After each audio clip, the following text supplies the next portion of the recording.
বাংলাদেশের সংবিধান সমুন্নত রাখতে ৯০ দিনের মধ্যে নির্বাচন অনুষ্ঠিত করতে ভারতকে ভূমিকা রাখার আহ্বান জানিয়েছেন সাবেক প্রধানমন্ত্রী শেখ হাসিনার ছেলে সজীব ওয়াজেদ জয়। যুক্তরাষ্ট্রের ওয়াশিংটন ডিসি থেকে জয় ভারতীয় সংবাদ মাধ্যম ইন্ডিয়ান এক্সপ্রেসের সঙ্গে এক ভিডিও সাক্ষাৎকারে একথা বলেন। তিনি বলেন, আমি আশা করি ভারত নিশ্চিত করবে যে ৯০ দিনের সাংবিধানিক সময়সীমার মধ্যে বাংলাদেশের নির্বাচন অনুষ্ঠিত হবে, পাশাপাশি অরাজকতা বন্ধ হবে এবং আওয়ামী লীগকে প্রচার ও দল পুনর্গঠনের অনুমতি দেওয়া হবে। যদি এসব সম্ভব হয়, আমি এখনো নিশ্চিত আমরা নির্বাচনে জয়ী হব।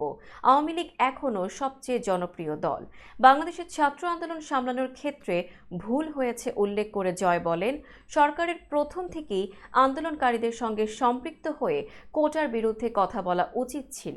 বিষয়টি আদালতের ওপর ছেড়ে দেওয়া ঠিক হয়নি।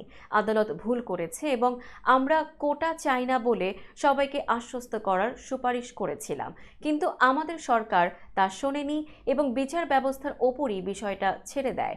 শেখ হাসিনার উপদেষ্টা জয় আরও দাবি করেন, শিক্ষার্থীদের এই আন্দোলন সহিংস হয়ে ওঠার পেছনে একটি বিদেশি গোয়েন্দা সংস্থার হাত ছিল। তিনি বলেন, আমি দৃঢ়ভাবে বিশ্বাস করি একটি বিদেশি গোয়েন্দা সংস্থা এর পেছনে জড়িত ছিল, কারণ 15 জুলাই থেকে অনেক আন্দোলনকারীর কাছে আগ্নেয়াস্ত্র ছিল। গত 15 বছরে জঙ্গিবাদ নিয়ন্ত্রণে আমাদের সফলতার কারণে বাংলাদেশে আগ্নেয়াস্ত্র পাওয়া খুবই কঠিন। একমাত্র কোনো বিদেশি গোয়েন্দা সংস্থাই বাংলাদেশে আগ্নেয়াস্ত্র পাচার ও আন্দোলনকারীদের কাছে সরবরাহ করতে পারে।